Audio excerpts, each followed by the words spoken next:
Манай хамт олон 2017 оноос эхлээд Монгол улсын оюутан залуучуудыг гадаадын өндөр хөгжилтэй орнуудын ихтэй сургууль болон коллежуудад суралцуулах зөвлөгөө мэдээлэлээр хангаж үйл ажиллагаагаа явуулж байна. Сургалтын төвийн үйл ажиллагааг бид нэр 2022 оноос нэмж оруулсан байгаа. За шалтгаан нь болохоор бидэрт гадаад оронд явхад оюутан залуучуудын хамгийн түрүүнд шаардах зүйл бол англи хэлний оноо байдаг. Манай сургалтын төвийн хамгийн том давуу тал нь бид нар анхны шатнаас нь хавлаад IELTS-ийн оноо авах хүртэл нь бид нар хэлийн заагаад энэ хугацаанд тухайн сургуулиудад шаарддаг бусад хүчин зүйл одоо санхүүгийн баталгаа, сайн дурын ажил хийх, эссе захиагаа бичих, голч дүнгээ өндөр байлгах гэх мэтчлэн мэдээллүүдээр нь хангаж анханаас нь сайн бэлдэж байгаа. Дээрх Австрали, Канада, бусад улс орнуудын ихтэй сургуулиудад сурах боломжуудыг нээж өгдөгөө манай сургалтын төвийн хамгийн том давуу тал байгаа.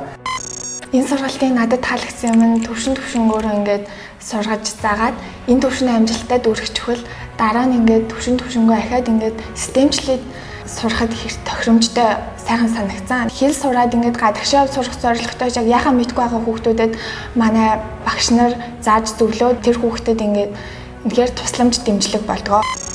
Дан ганц одоо хүүхдийн боловсрол, за хичээл ном дээр анхаарахаас гадна за тухайн хүүхдийн тохирсон мэрэгжлийг нь одоо сонгож өгөх, за мөн дээрээс нь одоо хувь хүн тал руугаа үнцэнтэй мэдээлэл зааварчилгаа өгдөг байгаа. Хүмүүс ихэвчлэн IELTS өндөр оноо авсан байгаа тохиолдолд тэтгэлэг авдаг гэж ойлгодог байгаа. Тэр нь бол буруу юм аа. Дан ганц IELTS-аараа тэтгэлэг авахгүй, үүнээс гадна давхар өөр олон зүйлүүдийг тухайн тэр оюутнууд маань биелүүлэх ёстой байдаг байгаа. Мэдээж хамгийн түрүүнд өөрөө одоо дөнгүүдийн сайн байхаас гадна бас сайн дурын ажлуудад сайн оролцсон байх ёстой байгаа.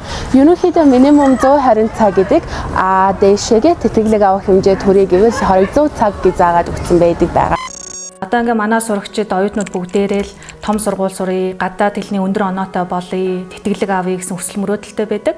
Гэтэл хүсэл мөрөөдөл чи өөрөө дангаараа ерөөсөө хангалтгүй байдаг. Хүсэл мөрөөдлийг бодиттой болгодог зүйл маань өөрөө урт хугацааны төлөвлөгөө байдаг. Би Нёайдын сургалтын төв төдөө орнотгаас ирж суралцж байгаа.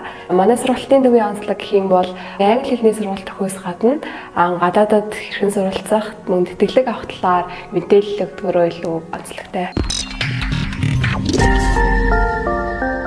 Дэлхийн боловсролд хүрэх таны гарц Нёайдын төв боловсролын төв.